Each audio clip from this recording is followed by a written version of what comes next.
This video is going to go through the entire test that you're taking tomorrow. I'm not just giving you the answers. I'm going to tell you what to study because you have the PowerPoint, you have the notes that you should have taken in class, you have the study guide, and you have the previous video that I went through some of the stuff. And this video is going to be kind of like a quick try to help you out what you're going to look at tomorrow's test. So it's 8 parts. The test is broken up into 8 parts to make it easier to like get your brain used to see what you're seeing. So the first part is matching. It's 6 questions, and it's all about the women that we talked about in class. And we talked about a lot of them, but I'm only going to put 6 in this portion of the test on here. So these are the women that you need to know. Carrie Chapman Catt. She's the person that came up with the winning plan that eventually gets the 19th Amendment. Alice Paul. She was the person that was like militant. And she was force-fed. Remember I showed you how they force-fed her? There's Jeannette Rankin, who is the first woman who ever takes the seat in Congress, votes against both world wars. Susan B. Anthony, person that was on the coin. NASA. She's the one that establishes the organization group known as NASA. Charlotte Perkins, she wrote that book that deals with women in the economy that I talked about briefly in class and also in the last video. And then Elizabeth Stanton, she's the one that was the first president of NASA, and she's really the one that is the main person that starts this organization that would become the women's rights suffrage group organization. She's like one of the first major pushers for this, or the people that get organized it. Part 2. Also matching, all about the amendments. Remember, the amendments are going to be on pretty much every test all the way up until the end of the year. And you need to know amendments 13 through 19 at this point. 13, free the slaves. 14, if you're born here, you get all the rights of all the citizens that you're here. 15, it gave African-American men the right to vote. 16, income tax. 17, you get to vote for senators. 18, prohibition.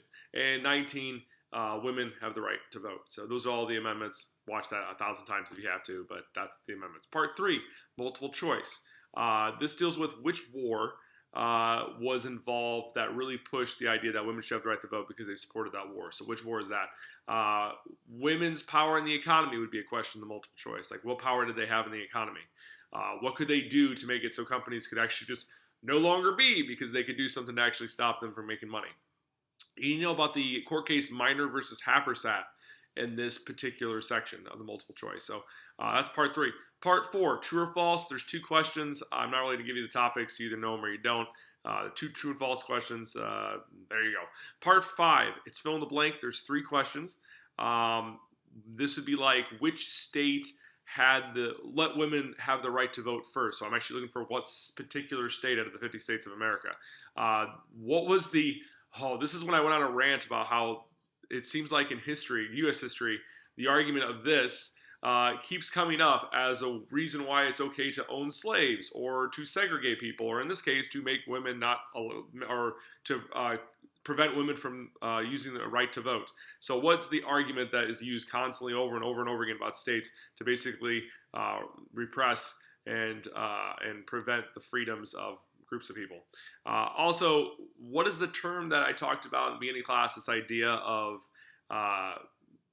we have certain things in society that we do over and over again, like saying bless you when someone sneezes, walking on the side of the right side of the hallway, standing in an elevator not facing the people but facing the door. What is that called? There's a fancy psychological, sociological term for that. What is that?